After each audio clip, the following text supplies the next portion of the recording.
প্রিয় শিক্ষার্থী বন্ধুরা, আজকে তোমাদের একটা সুন্দর এমসিকিউ এর প্রবলেম সলিউশন করা শেখাবো।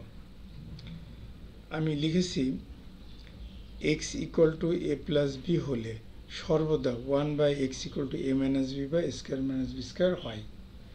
এখন আমরা উদাহরণের সাপেক্ষে একটু দেখি। ধরি x =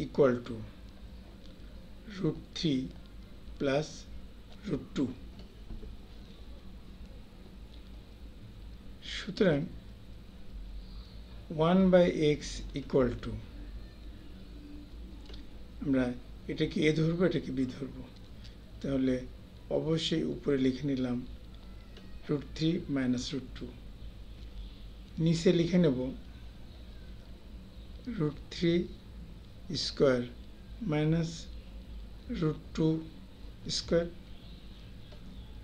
এখন একটু ক্যালকুলেশন করে দেখো, √3 - √2, এখানে 3 - 2, তাহলে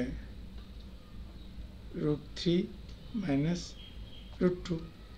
নিচে 3 থেকে 2 বাদ দিলে 1 থাকে, তাই আর সেটা লিখলাম না।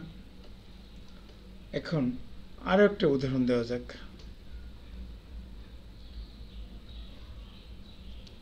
আরো একটা উদাহরণের জন্য আমরা অপেক্ষা করছি। ধরি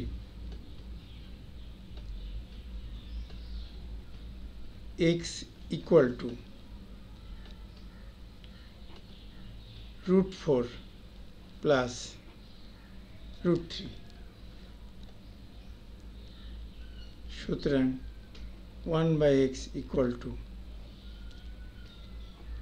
√4 - √3। নিচে 4² - √3²। তাহলে √4 - √3, নিচে 4 - 3। নিচে 4 থেকে 3 বাদ দিলে তো 1, তাই ওটা লিখলাম না। সো √4 - √3। আমাদের আজকের এমসিকিউটা কত সুন্দর হলো দেখো।